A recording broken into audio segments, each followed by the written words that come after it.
Hey, You're welcome. welcome to the very improvised monthly cybersecurity meetup. We are very happy that you are here. I am Luis Alvarez, President and CEO of Alvarez Technology Group, and I am joined today by Anil Melwani, one of our senior cybersecurity consultants, and maybe Jeff Dix, our Chief Security Officer. He is uh, at a meeting and it might be joining us a little bit into our presentation. The purpose of the meetup is really to take about 30 minutes of your day to cover topics pertinent in today's cybersecurity landscape, threats, opportunities, challenges. We are going to talk a lot about some of those today. And I encourage you to ask questions as we go through the process. There's a Q&A button for you to ask your questions. We will try to answer all of those during the presentation. If we don't get to them, we will be sure to respond at a later time. We try to keep it to 30 minutes, but if we run a little longer to answer questions, we're happy to do so. And at the end of this session, we will be presenting a $25 Amazon gift card to one lucky participant. We'll do a little raffle, and I will announce who the winner is. And you must be present to win. So those of you that are here, you have a really high odds of winning because you're here. So with that, I want to ask Anil a question about what is going on in today's cybersecurity threat landscape. What are the topics we need to be talking about? Well, today happens to be a perfect example of the kind of work that we do here at Alvarez Technology Group. We learned this morning of an issue with a desktop application by a company called 3CX. And 3CX is a telecoms company for voice over IP phone systems. And they have software that you would install on your laptop or your desktop that allows you to use what we refer to as a soft phone. It's a phone that just runs through your computer. And in this particular instance, the software became a Trojan. And so what that means is that it had a backdoor, the typical Trojan horse story. It's like, they delivered something that you trusted and then did something malicious then afterwards. And so this was a supply chain attack. And what that means is that the software that 3CX puts out there isn't just made by 3CX themselves. There are other components that are brought together to make that software work. And they use a library from GitHub, which is an online repository that other programmers add software to on a regular basis and add code to on a regular basis. And there was some malicious code in that library that was used and installed as part of the latest update for this 3CX desktop software. And as of this morning, there's been hundreds of thousands of reported cases as of this malicious software being located. They all just kind of started to wake up and talk to what they needed to talk to on the internet.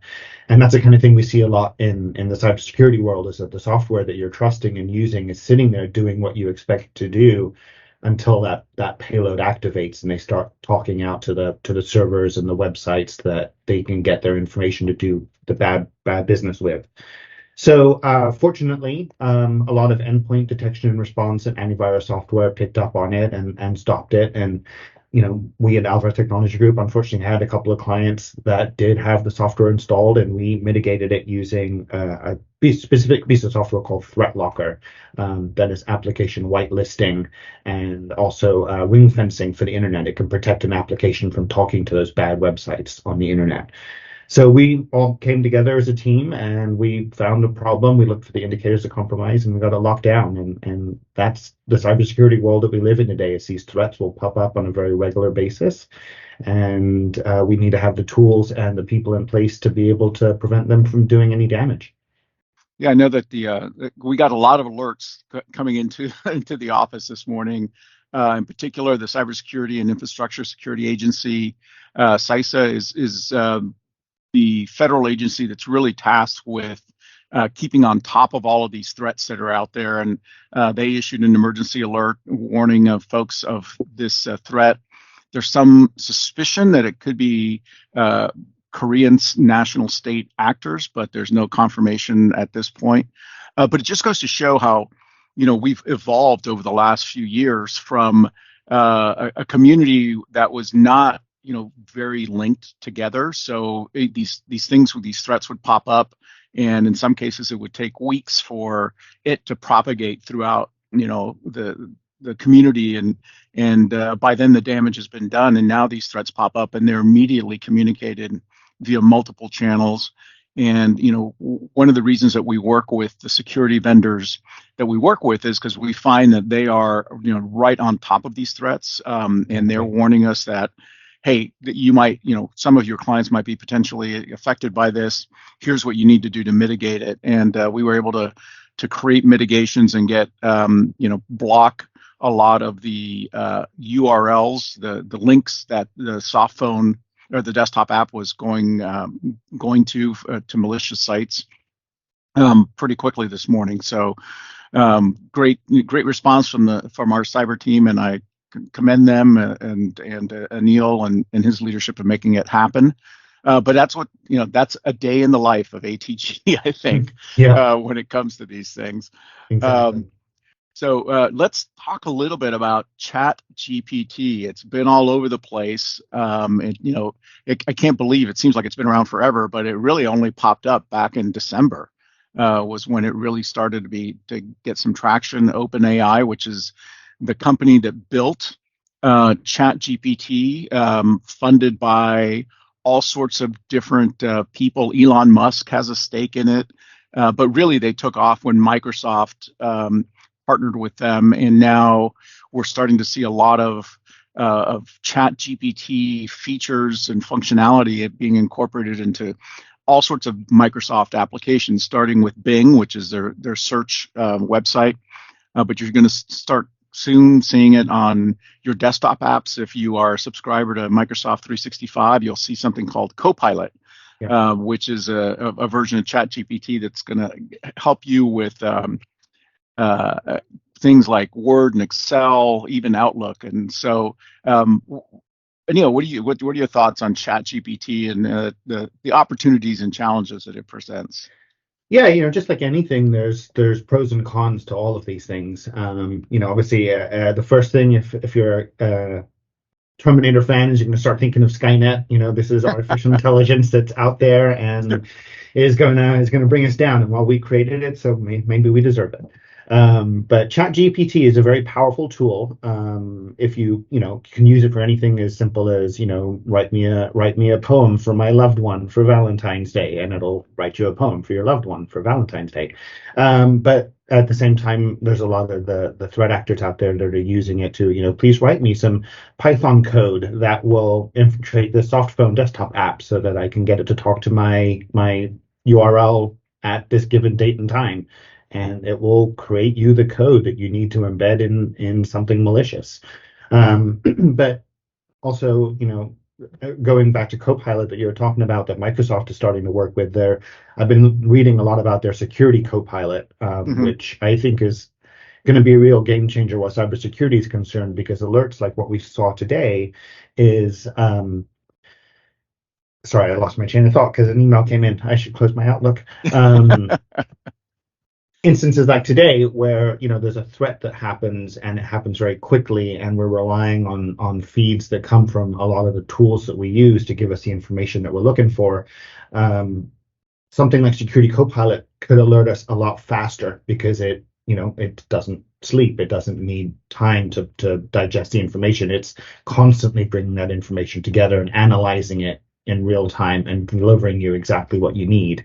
And I think that's where it's going to be a really powerful tool where cybersecurity is concerned, as well as just in general, across all of the Microsoft suite, being able to search for things using more natural search patterns is going to be, I think, something huge, because data is everywhere now in the Hmm. cloud, and trying to keep it all together in one place makes things difficult.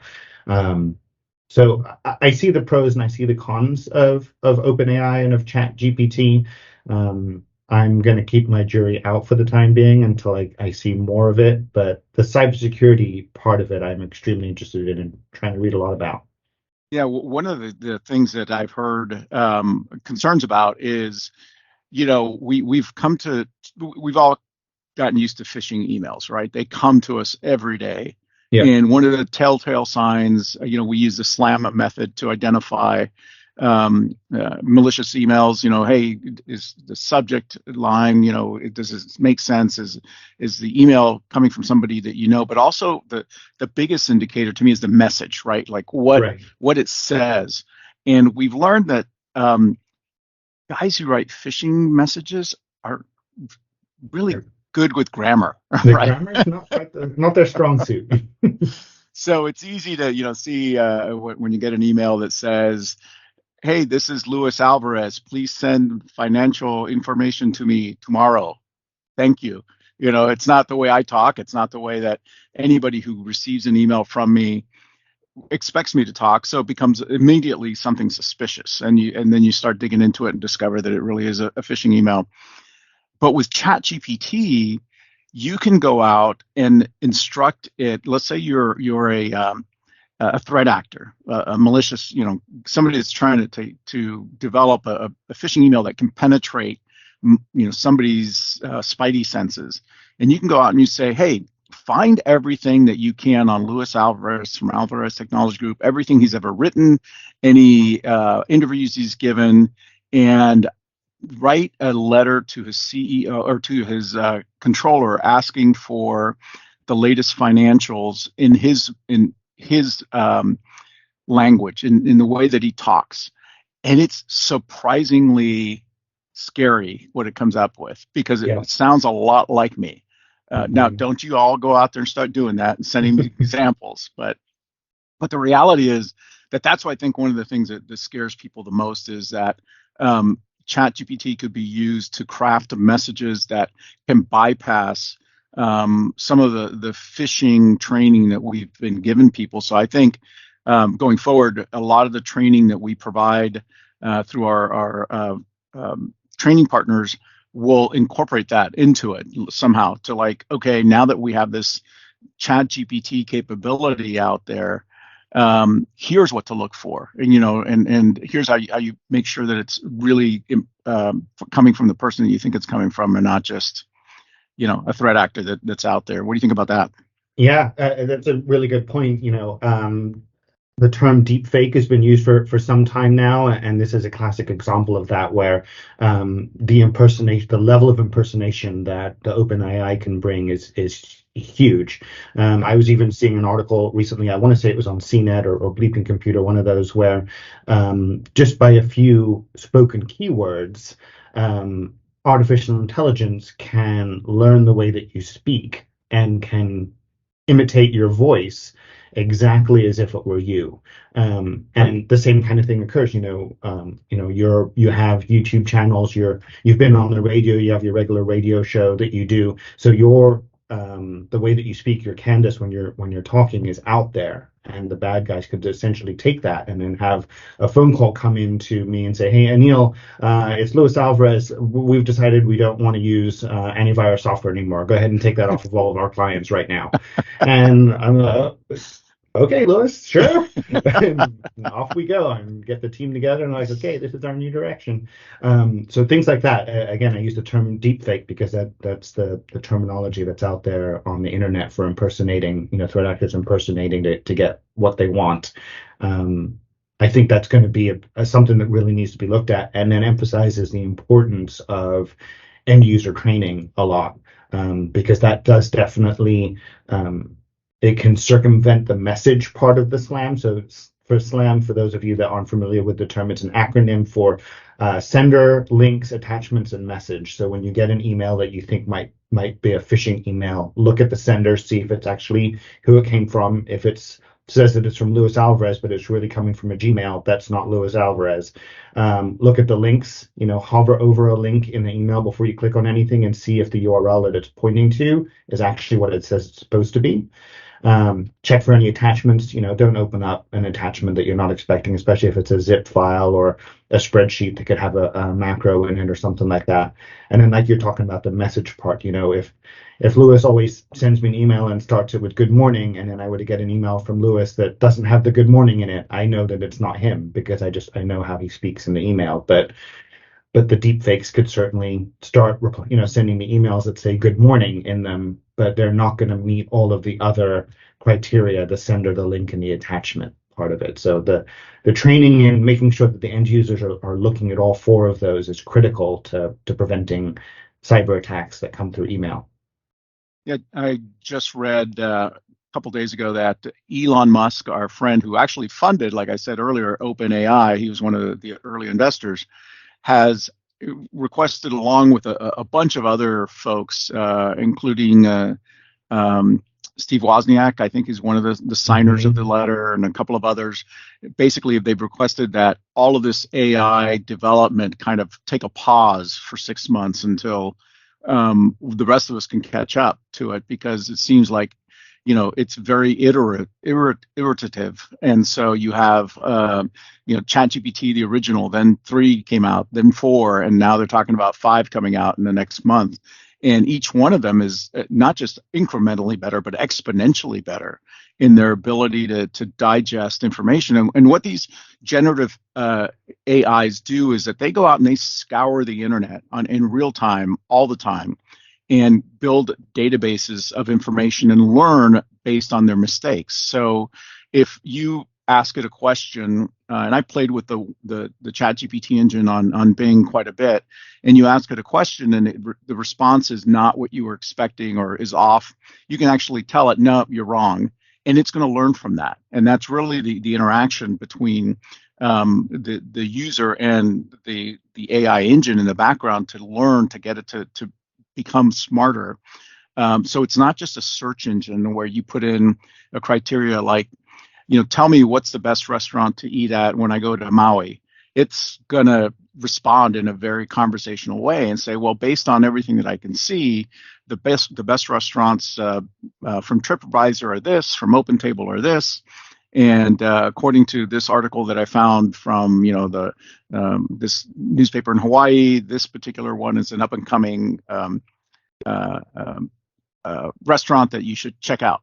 And you'd be amazed at how conversational the responses are. And it'll ask you, do you want any more information? Can I help you some more? And you can continue back and forth and back and forth. So the idea that these generative AI tools, and Google's coming out with theirs. They have theirs called Bard, because it's a very competitive landscape and everybody wants to get a piece of the action. And some people predict that the Chat GPT like AIs are going to be, a multi-billion-dollar industry in a very short period of time. So there's going to be a lot of folks that are going to be deploying it within all sorts of different applications, and you're going to start seeing it. I mentioned OpenTable. Well, they're integrating ChatGPT into their apps on their, smartphone apps and their websites, so that rather than just getting a list of restaurants, you're actually going to get a much more interactive and rich experience when you ask for recommendations. And we do that.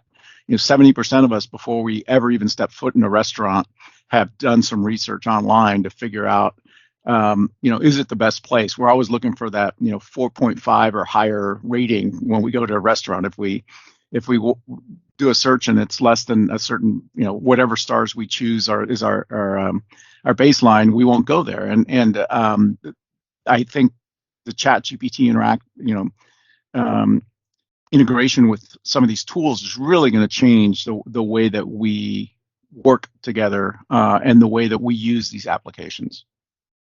Yeah, I completely agree with what you're saying, and it could do things like look through reviews and know that this, Michelin starred restaurant is actually terrible for steak. And then if you're saying I really want a really good steak, you don't necessarily want to go to this Michelin star restaurant that's not known for it. And AI will be able to provide that information a lot better than just going to Yelp and looking at the reviews and, okay, this has got 10,000 reviews and it's 4.8 stars, but unless you read through it, which AI can do a lot faster than we as humans can do, and sees that the steak is terrible on a consistent basis, you're not going to know that. And that it's gonna change the way that we interact with the world and the internet and with each other. So it's going to be interesting times to see how AI grows from here. Yeah, we were talking earlier when we were prepping for this meeting. Jeff, and I were talking about the dramatic shift in the landscape over the course of the last basically 18 to 12, 18 to 24 months. How ransomware used to be our primary concern, and it still is a very, very valid. It's out there every day. I just heard about another attack on a municipality in Oklahoma earlier this week. So, people are still getting hit by ransomware. Don't get me wrong, but tools like ChatGPT allow the cyber criminals to evolve beyond just that. And, we've seen a lot more focus on um, business email compromise. So, and this is, what ChatGPT could also be used for. So let's talk about that a little bit. What is business email compromise, and how is it exploited? So business email compromise is essentially what it sounds like. Your corporate email account has been infiltrated by a threat actor, and typically, if you have a simple password and you reuse it on many sites, and that password got leaked onto the dark web one day, through that's I always like to use the Home Depot example because there's a lot of usernames and passwords that were compromised. So if you had the same password on your homedepot.com login as you do on your business email, well, the bad guys now have the keys to your email. And what they'll typically do is they'll go in there and they'll hide. You'll have no idea that they've logged into your web. Basically, let's use Office 365 as an example. You just go to www.office.com and you put in the person's email address and the password they got off of the dark web. And if you get it right, you just go straight in and then you can get to their webmail. And then you can go in and you can start creating rules like, oh, anything that has the term account number in it, I want it forwarded off to my special little hidden email address over here. And they can set up things like RSS feeds where emails that they are tracking get copied into essentially an open spot in your email that they can access from a website. So even once they've gotten in your email at one time, they've set up the pieces of the puzzle that they need to stay in there, even if you changed your password, or even if you did something else. They've got the tools that they need in there already. And sometimes they'll just stay dormant for weeks or months until they start to see the kind of activity they're looking for, or see a specific form with a signature on it that says, please change our payroll, accounting to this new bank. Mm-hmm. We needed to change it to this new bank account, and it'll send it off to the payroll company, and the payroll company, well, this is the form that we use, and it's got the guy's signature on it. Let's change all their account numbers and start sending the money over here. And that kind of thing happens a lot. Yeah. There are definitely ways to mitigate it. Mm-hmm. Use real complex passwords, use multi-factor authentication. But yeah, business email compromise is huge right now. Yeah, and I know we've recently implemented some solutions to help us detect those rules. Like now, we're alerted if you're one of our clients and you're using our managed security services. We've implemented a system where we can now instantly be alerted if a rule is created, whether it's a valid rule or not. But that way, we can call you and say, "Hey, did you create this rule to forward these emails to this kind of weird Gmail account that's out in the middle of nowhere?" And if you say, "No, that wasn't me," then we can shut it down right away. But you did point out something that I think a lot of people don't realize, is that cyber criminals today don't just like strike and run away. I mean, they get in there and they remain buried as deeply as they can get buried into your organization for a long, long time, because they want to do the maximum damage. And when I say maximum damage, we're talking about getting the maximum amount of money they can from you. And they know that if they're just patient and they watch the way that you operate, especially if they have access to your email, they're going to collect a whole heck of a lot of information, as opposed to just taking what they have right then and there and trying to exploit it immediately, because then they get detected and they get locked out. Exactly, and it's really true. And the issue that we had this morning, this 3CX thing that we talked about when we started the call, is the exact same thing. The libraries that were bundled into that software have been there for weeks or months without anyone realizing that they were sitting there waiting to do what they needed to do.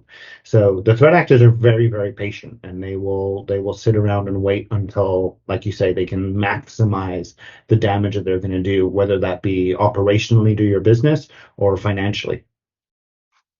So we have about 5 minutes left. Again, I encourage you who are participating today to let us know if you have any questions. Use the Q&A button. Happy to answer any questions.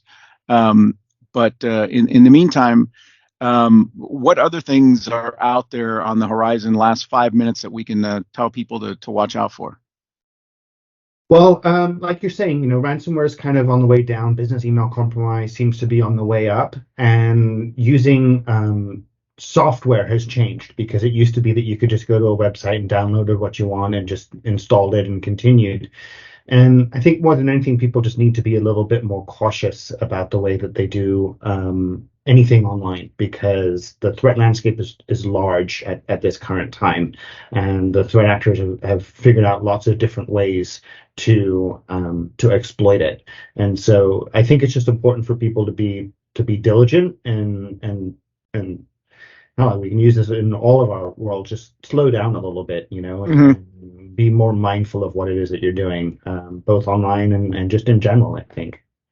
Yeah, and one of the reasons that we're big believers in cybersecurity frameworks, right? So we subscribe to the NIST and the CIS framework for implementing cybersecurity controls, is because it does give you that structure to identify all of these different components that you need to protect yourself against, but also things that you need to implement in a very, systematized way to protect yourself to the extent that you can.